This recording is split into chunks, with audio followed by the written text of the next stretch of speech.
السلام علیکم ورحمۃ اللہ وبرکاتہ۔ خاص موضوع کے سلسلے میں حاضر ہوا ہوں۔ دل دہلانے والا موضوع ہے۔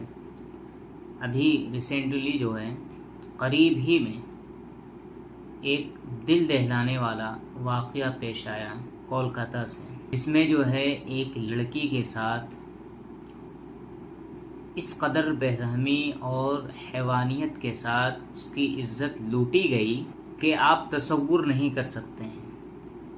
ہم صرف سمجھ سکتے ہیں، جان سکتے ہیں، لیکن جو اس لڑکی کا درد ہوگا، اس حادثے کا جو درد ہوگا اور اس کے ماں باپ، خاندان والوں کو جو درد ہوگا، وہ ہم محسوس نہیں کر سکتے ہیں۔ اور یہ ایک واقعہ نہیں ہے، بلکہ ہزاروں لاکھوں واقعات جو ہے ہندوستان میں دن بدن جو ہے بڑھ رہے ہیں اور ہمارے نظروں سے یہ چیزیں گزر رہی ہیں۔ اس سے پہلے بہت ساری لڑکیوں کے ساتھ، بچیوں کے ساتھ، جو بالکل 6 سال کی بچی تھی، اس طرح سے کئی واقعات آ چکے ہیں۔ تو اس سلسلے میں اب یہ واقعات، مکمل واقعہ کس طرح سے پیش آیا، یہ آپ حضرات کو بخوبی معلوم ہوگا سوشل میڈیا کے ذریعے سے۔ لیکن آج ہم اس موضوع کے اوپر بات کرنے والے ہیں۔ میں 3 باتیں رکھوں گا، 3 باتیں ہمارے پاس ہیں جس کو سمجھنا ضروری ہے، اور ان تینوں باتوں کا حل نکالنے کی کوشش کریں گے۔ پہلی بات یہ ہے، ایسے واقعات کیوں پیش آتے ہیں؟ دوسری بات یہ ہے کہ اس میں ہماری کمی بھی ہے۔ تیسری بات ہے کہ اس چیز کو روکنے کے لیے کیا قدم اٹھانا ہوگا، کیا کرنا ہوگا ہم تمام کو، ہندوستان، ہم لوگوں کو کیا کرنا پڑے گا۔ پہلی چیز سمجھتے ہیں کہ یہ واقعات کیوں پیش آتے ہیں۔ دن بدن جو حادثات ہو رہے ہیں بچیوں کے ساتھ، لڑکیوں کے ساتھ، اس کی کیا وجہ ہے؟ اصل مسئلہ وجہ یہ ہے کہ ہمارے ہندوستان میں کوئی ایسا قانون نہیں بنایا گیا ہے جس کی وجہ سے یہ حادثات روکے جا سکیں، اور ایسے درندے لوگ آگے اس لیے بڑھتے ہیں کیونکہ کوئی قانون ہمارے پاس نہیں ہے۔ یہ واقعات پیش آتے ہیں، ہم جو ہے آواز اٹھاتے ہیں سوشل میڈیا کے ذریعے سے، اور کچھ دن کے بعد یہ آواز دب جاتی ہے، دبا دی جاتی ہے، اور اس کا کوئی نتیجہ یا حل نہیں نکل پاتا ہے۔ یہ سرکار جو نعرہ لگاتی ہے، لوگ جو نعرہ لگاتے ہیں کہ بیٹی پڑھاؤ بیٹی بچاؤ، دراصل آپ حضرات کو، ہم لوگوں کو ہندوستان کے لوگوں کو بیوقوف بنانے کا یہ ایک جملہ ہے، تاکہ حقیقت سے ہم تمام کو روکا جا سکے اور پردہ پوشی کی جا سکے۔ یہ بیٹی پڑھاؤ اور بیٹی بچاؤ کے نعرے سے ان واقعات پر روک نہیں لگایا جا سکتا ہے۔ یہ صرف ایک جملہ ہے جو عوام کو، پبلک کو بیوقوف بنانے کے لیے تیار کیا گیا ہے۔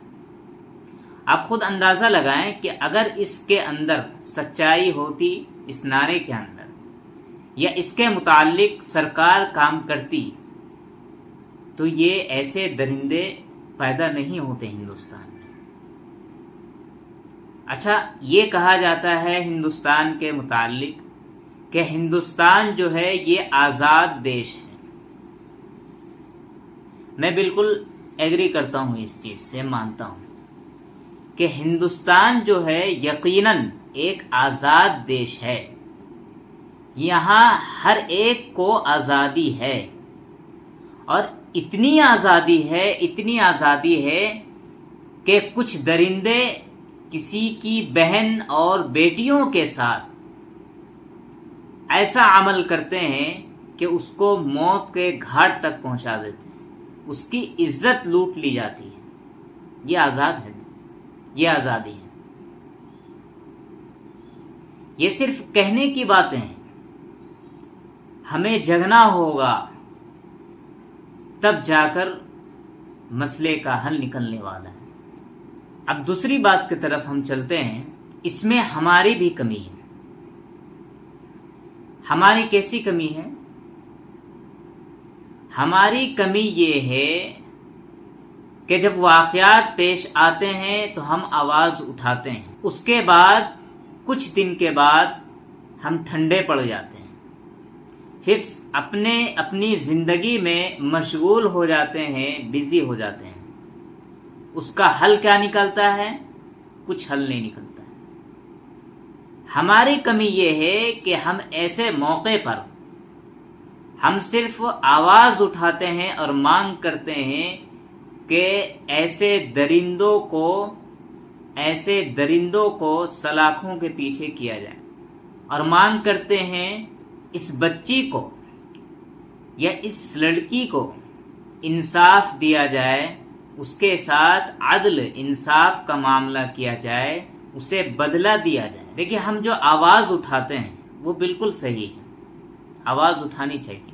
اس میں ہماری کمی یہ ہے، ایک کمی یہ ہے کہ ہم تو مانگ کرتے ہیں انصاف کا، سرکار سے کہتے ہیں کہ ہمیں انصاف چاہیے، لیکن صرف اس مانگ سے یہ معاملہ کا حل نہیں نکلنے والا ہے۔ ہمیں ایک قدم اور بڑھ کے سمجھنے کے بعد اصل جڑ کو ختم کرنے کی مانگ کرنے کی ضرورت ہے۔ اصل جڑ کیا ہے؟ کہ ایسا قانون سرکار بنائے، ایسا قانون کی مانگ کرے کہ آج کے بعد کبھی کسی بیٹی کے ساتھ، بچی کے ساتھ اس طرح سے درندگی کے ساتھ کوئی پیش نہ ہو۔ یہ مانگ کرنے کی ضرورت ہے، اور ہم مانگ نہیں کرتے ہیں، اسی لیے ہماری آواز ختم ہو جاتی ہے۔ اس طرح سے سمجھیے کہ اگر ہمارے اندر کوئی بیماری ہو، پیٹ کے اندر کوئی مرض ہو، اور اس مرض کی وجہ سے ہمارے ساتھ جسم میں، باڈی میں اس کے اثرات نظر آ رہے ہیں، سائیڈ ایفیکٹ نظر آ رہے ہیں، تو عقل مند انسان وہ ہے، یا عقل مند ڈاکٹر، تجربے کار ڈاکٹر وہ ہوگا جو اس مرض کے سائیڈ ایفیکٹ کی طرف اس پہ وقت نہیں لگائے گا، بلکہ اس جڑ کو ختم کرنے کی کوشش کرے گا کہ یہ چیز جہاں سے پیدا ہو رہی ہے۔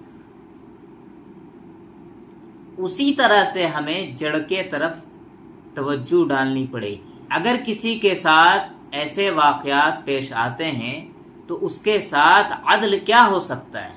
انصاف کیا ہو سکتا ہے؟ بدلہ کیسے مل سکتا ہے؟ سرکار مانگ کرنے کے بعد جو ہے ایسے لوگوں کو سلاخوں کے پیچھے ڈالا جاتا ہے، لیکن کچھ وقت کے بعد، کچھ لمحوں کے بعد وہ پھر باہر نکل آتا ہے۔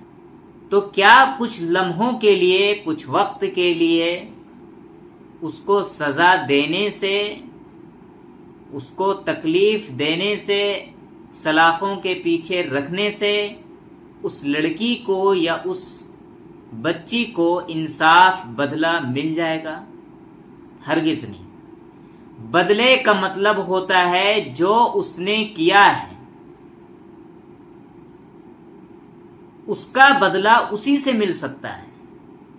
اس نے مرڈر کیا ہے، اس نے کسی کی جان لی ہے، تو اسے بھی ایسی سزا دی جانی چاہیے جس سے زندگی اس کی تباہ ہو جائے۔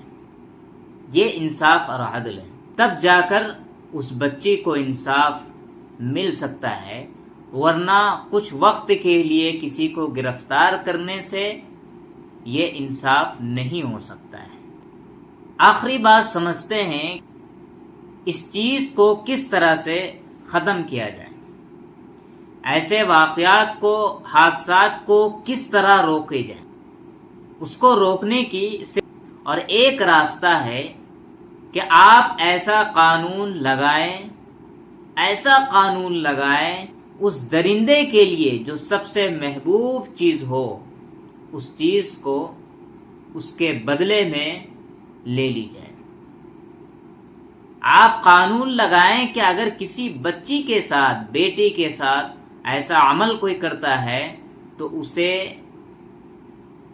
ہمیشہ ہمیش کے لیے سلاخوں کے پیچھے رکھنے کی ضرورت ہے، یہاں تک کہ اس کی موت وہیں ہو جائے، باہر نہیں نکالنا ہے، اس کی موت وہیں ہونی چاہیے۔ اگر اتنا سخت قانون آپ لگاتے ہیں تو میں دعوے سے کہہ سکتا ہوں کہ یہ جتنے معاملات ہیں، کیسز ہیں، تمام کیس ختم ہو سکتے ہیں، ایسے کیس نہیں آ سکتا ہے۔ کیونکہ جب انسان کسی کے ساتھ غلط کرنے کی کوشش کرے گا تو اس کے ذہن میں آئے گا کہ اگر ہم یہ عمل کرتے ہیں تو ہمیں ہمیشہ سلاخوں کے پیچھے رکھا جائے گا، یہاں تک کہ میں وہیں مر جاؤں، ہماری زندگی تباہ ہو سکتی ہے، میں ایک زندہ لاش کی طرح جی سکتا ہوں۔ اگر یہ سوچے گا تو یقیناً وہ انسان جو ہے کسی کے ساتھ غلط کرنے سے اپنے قدم کو پیچھے لے لے گا، اس کی ہمت نہیں ہو سکتی ہے، اس کی جرت نہیں ہو سکتی ہے، اس کے ہاتھ آگے نہیں بڑھ سکتے ہیں اگر یہ قانون لگایا جائے کہ اسلام میں جو ہے اگر کسی کے ساتھ کوئی غلط کرتا ہے، کسی کی جان لیتا ہے، کسی کی جان چلی جاتی ہے تو اس کا بدلہ جو اس نے کیا ہے اس کے ساتھ بھی وہی کیا جائے گا۔ ہمیں یہاں لگ سکتا ہے کہ اگر کوئی کسی کو مار دیتا ہے تو اس کے بدلے میں اس انسان کو انصاف دلانے کے لیے اس درندے کی جان لینا صحیح نہیں ہے۔ یہ کچھ لوگ سمجھ سکتے ہیں، کہہ سکتے ہیں، لیکن جب آپ باریکی سے سمجھیں گے، دوسرے کا درد سمجھتے ہوئے اگر آپ سمجھیں گے تو آپ بھی یہی کہیں گے کہ یقیناً ایسے قانون کی ضرورت ہے۔ دیکھیے اسلام جو ہے ایسا قانون کیوں لگایا، اتنی سخت سزا کیوں رکھی ہے، اتنا سخت قانون کیوں لگایا؟ کیونکہ کسی کے ساتھ غلط نہ ہو سکے، کیونکہ انسان کے نزدیک اسلام کو پتا تھا کہ کچھ لوگ، کچھ درندے ایسے پیدا ہوں گے جو کسی کے ساتھ غلط کریں گے، اس لیے ایسا قانون لگایا ہے۔ اور قانون ایسا کیوں لگایا کہ جان کے بدلے جان ہے؟ کیونکہ اسلام کو پتہ ہے، اللہ کو پتہ ہے کہ انسان کے نزدیک سب سے محبوب کوئی چیز ہوتی ہے تو اس کی جان ہوتی ہے۔ جب اس کی جان لیں گے ہم، جب وہ انسان غلط کام کرنے کا ارادہ کرے گا تو اس کے ذہن میں آئے گا کہ اگر ہم اس کے ساتھ غلط کرتے ہیں یا اس کی جان لیتے ہیں تو اس کے بدلے میں ہماری بھی جان لے لی جائے گی۔ وہ انسان رک جائے گا، اس کام کو کرنے سے اپنے قدم کو پیچھے لے لے گا۔ زندہ بھی نہیں کہا، اس کی جان لے لی جائے گی، اس کا بدلہ وہی ہے۔ اس لیے ایسا سخت قانون لگایا تاکہ ایک دو واقعات اگر پیش آ بھی جاتے ہیں تو اس کے بعد کوئی بھی انسان ایسا کام کرنے سے ڈرے گا، کسی کے بدلے میں اپنی جان کو نہیں دے سکتا۔ اس لیے ایسا سخت قانون لگایا۔ امید ہے کسی کو پاور نہیں دی جائے جو اس کو نکال سکے، چاہے جتنا بڑا انسان ہو، اس درندے کو باہر نہیں کر سکتا ہے۔ یہ قانون بھی ہونی چاہیے، ورنہ اس طرح سے واقعات پیش آتے رہیں گے اور کتنے کیسز جو ہے پینڈنگ میں ہیں، ہو رہے ہیں اور آگے ہوں گے بھی، کیونکہ کوئی قانون ہے ہی نہیں۔ یہ ہوتے چلے جائیں گے، جس وقت ہوتا ہے ایسا لگتا ہے اس کے بعد نہیں ہوگا، لیکن آپ دیکھ سکتے ہیں دن بدن جو ہے ایسے حادثات ہو رہے ہیں، ایسے درندے پیدا ہو رہے ہیں۔ تو درندہ پیدا کیوں ہو رہا ہے؟ کیونکہ ہمارے پاس کوئی ایسی چیز نہیں ہے، کوئی ایسا قانون نہیں ہے۔ اور ہمیں بھی افسوس ہے کہ اس لڑکی کے ساتھ جو حشر ہوا ہے، یقیناً تمام لوگوں کو اس کا دکھ ہے، درد ہے، چاہے وہ مسلم ہو یا غیر مسلم ہو، کیونکہ عزت اور جان چاہے کسی کی بھی ہو، وہ یقیناً سب سے زیادہ محبوب ہوتی ہے۔ بلکہ ہر ایک انسان کے اندر یہ درد ہوتا ہے کہ اگر کسی کے ساتھ ایسا ہوتا ہے تو یقیناً اس کا دل پھٹ جاتا ہے۔